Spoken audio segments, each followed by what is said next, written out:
So there's been a long-standing debate in America whether it's better to buy or to rent. Well, when I came across this article in the Wall Street Journal basically saying there's never been a worse time to buy, I took notice. So that debate, my friends, well, it's officially over, and it's not even close. So today, we're discussing why you should rent. Let's talk money. All we talk is money. All we talk is money. It's like bees to the honey. So here are the topics we're going to be discussing today.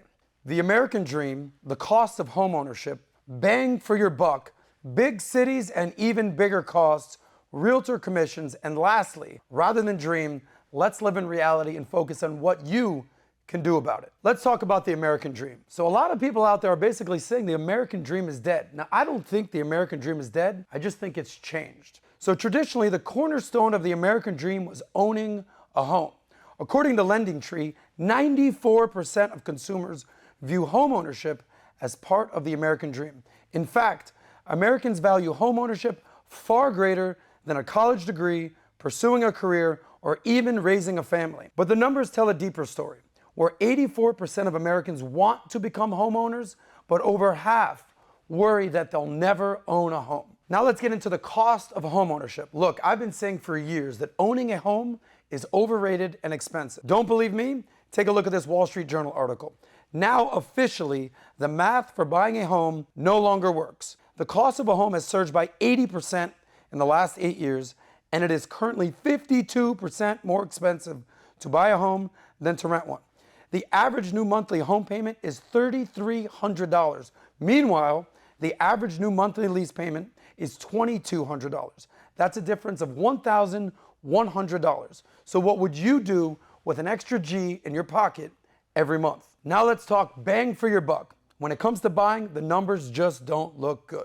Today, the national median home price is $392,000, which is the highest ever on record. Combine that with today's mortgage rates, which is about 7%, which is double which they were in 2021, and the costs really start to add up fast. An increase of just a few percentage points can mean hundreds of thousands of dollars more in interest over the life of a 30-year loan. Let's look at a case example. In 2022, a $2,000 payment a month would have gotten you a $400,000 house. Not bad.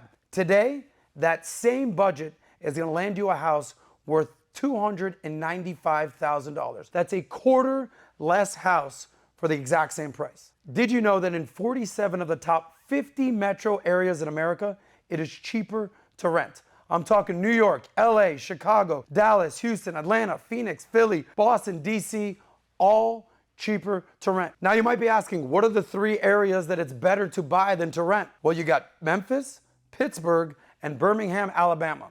Have fun in Alabama. Plus, anytime you buy, you have to factor in the big 3 expenses. I'm talking taxes, insurance, and maintenance. So during the pandemic, Americans fled to Florida and Texas, but now they're flocking elsewhere after becoming victims of rising property taxes, real estate prices, and insurance premiums. You know, they say everything's bigger in Texas.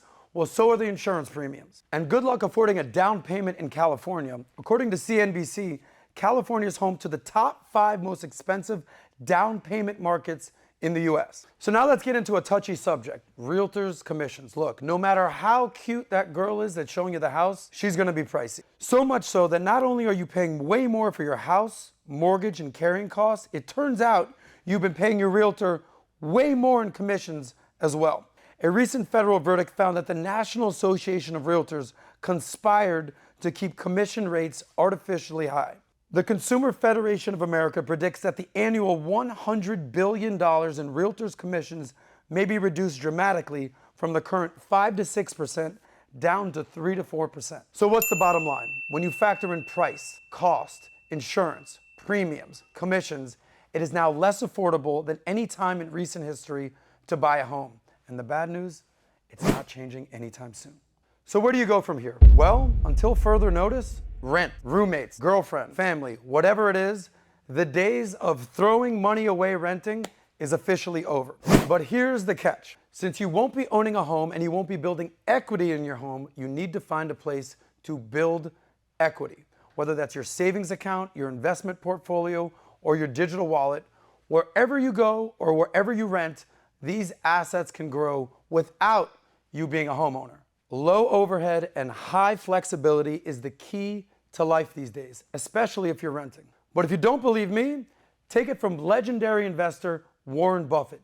He in fact said that he would have made far more money if he would have just rented. So my 2 cents. When you're looking at any deal, you have to ask yourself the basic question: am I getting a good deal?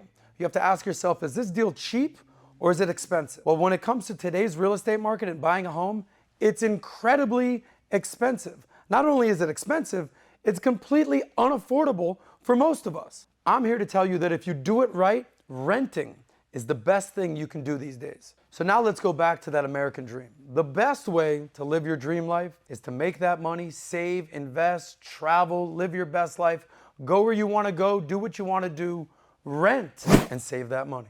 All right, so I want to hear what you think. Do you agree with me that you should be renting these days? Or maybe should you still be buying? I want to get your thoughts. If you found value in this, subscribe to the channel, like the video, and tell your friends about what we're doing over here. Talk is money, honey. All we talk is money.